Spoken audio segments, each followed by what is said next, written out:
The hashtag Freedom Corner protest and its fans continuously tell J6 defendants to never take a plea deal. You hear it all the time. Well, you might remember if you tuned into that protest, Tammy and her boyfriend with the swastikas, who's a J6 defendant in the jail. Well, her boyfriend, Brian Jackson here? Brian Jackson, with the concurrence of his attorney, agreed and stipulate to the below factual basis for the defendant's guilty plea. That is, if this case were to proceed to trial, the parties stipulate that the United States could prove the below facts beyond a reasonable doubt. He's taking a guilty plea because that's the best possible thing he could do. It's the best possible thing that all of the J6 defendants could do, and yet the corner will tell them to not take the plea. Because remember, the longer they're in jail, the longer you might be able to get a little bit of money out of, talking about them, right? Raise that awareness money. But what is he admitting to? Well, all the facts of January 6th, I'm not going to go through these. You've heard it a billion times. This is his exact participation. This is what he's agreeing to.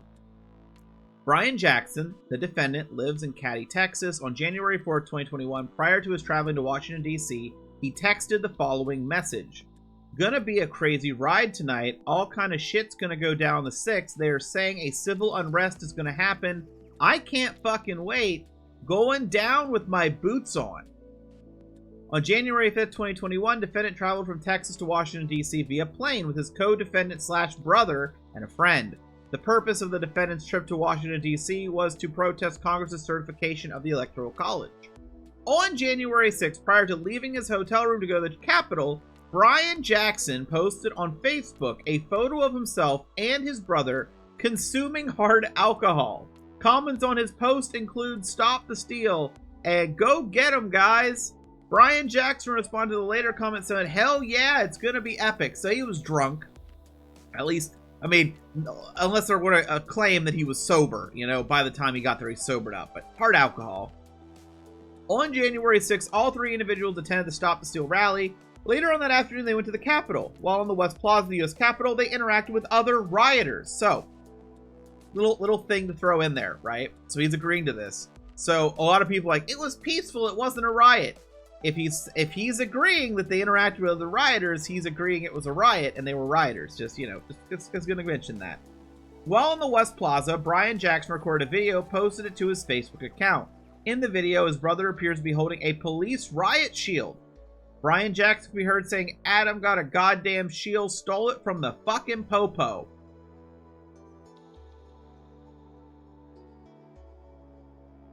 They can't help but record their crimes.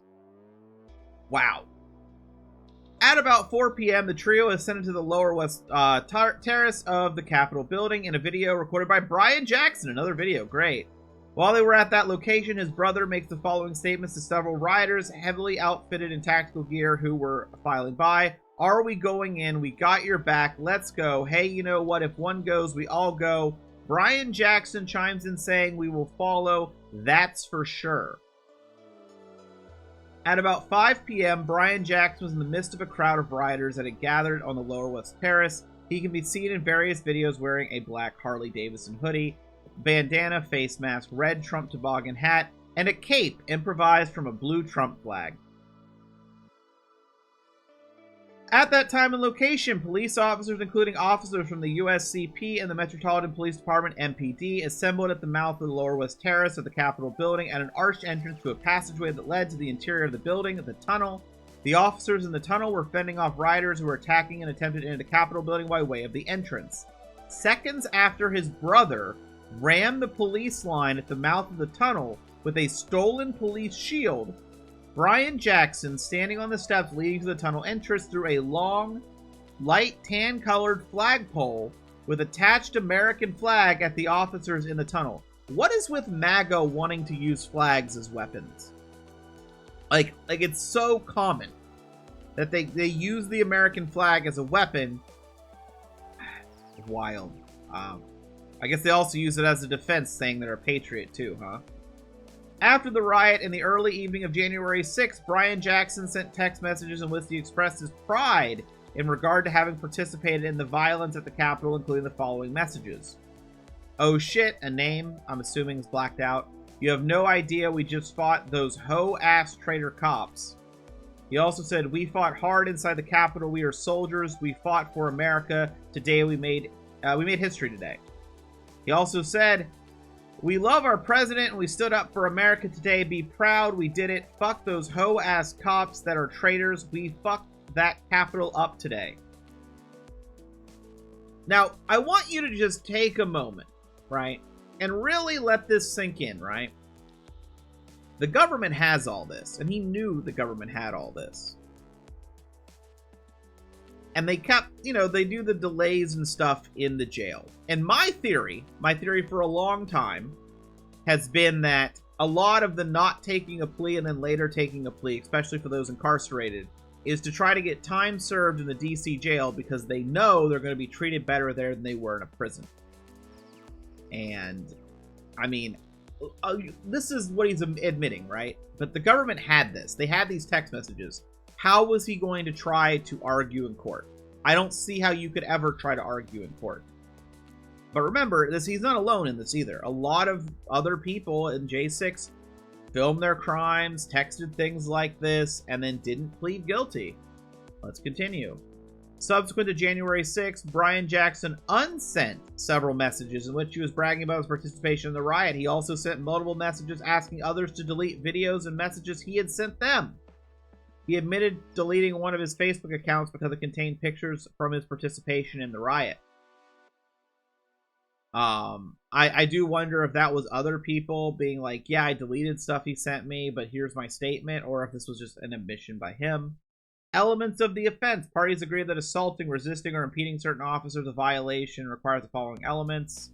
And fifth, the defendant made physical contact with the officers, acted with the, So let's go back up to the top here for the first. First, the defendant assaulted, resisted, opposed, impeded, intimidated, or interfered with officers from the United States Capitol. Second, the defendant did such acts forcefully. Third, the defendant did those acts voluntarily and intentionally. Fourth, the person assaulted, resisted, opposed, impeded, intimidated, or interfered with an officer of the United States who was engaged in the performance of his official duties or was assisting officers of the United States who were engaged in the performance of their official duties. And fifth, the defendant made physical contact with the officers or acted with the intent to commit another felony. Defendant's acknowledgments here. Brian Jackson knowingly and voluntarily admits to elements of 18 U.S.C. 11 set forth above. Specifically, the defendant admits that he threw a flagpole with attached flag at law enforcement officials in the Lower West Terrace Tunnel, including USC officers and MPD officers. The defendant further admits that he knew on January 6, 2021, the police officers in the tunnel were engaged in the performance of their official duties, and that his actions described in this paragraph were motivated by their status as police officers. The defendant further admits that he engaged in the conduct described in paragraph 15. He did so with the intent to commit another felony. That is a violation of 18 U.S.C. 231. So you might be wondering, well, we don't know what his sentencing is going to get him, right? You might be wondering, is he going to get off light? Is he going to get off light? And the answer is probably no. He has a criminal history that you can find yourself if you're interested. It's all out there. And that will be held against him. The issues he was causing inside the jail, I could see them being used against him, especially if anyone that he angered is willing to, make a statement. But we'll see. We'll see what he gets. I do find it interesting, and it's probably a coincidence, but his girlfriend is not at the corner. Probably just a coincidence because, he pled, but his sentencing's still a while off. I would say it's not a coincidence if she never comes back. But, yeah, this is a plea. Another plea, after all this time. And, you go through what he's admitting here, and this is, I'm sure, just some of the evidence that the government has, right? There's no way he was going to win.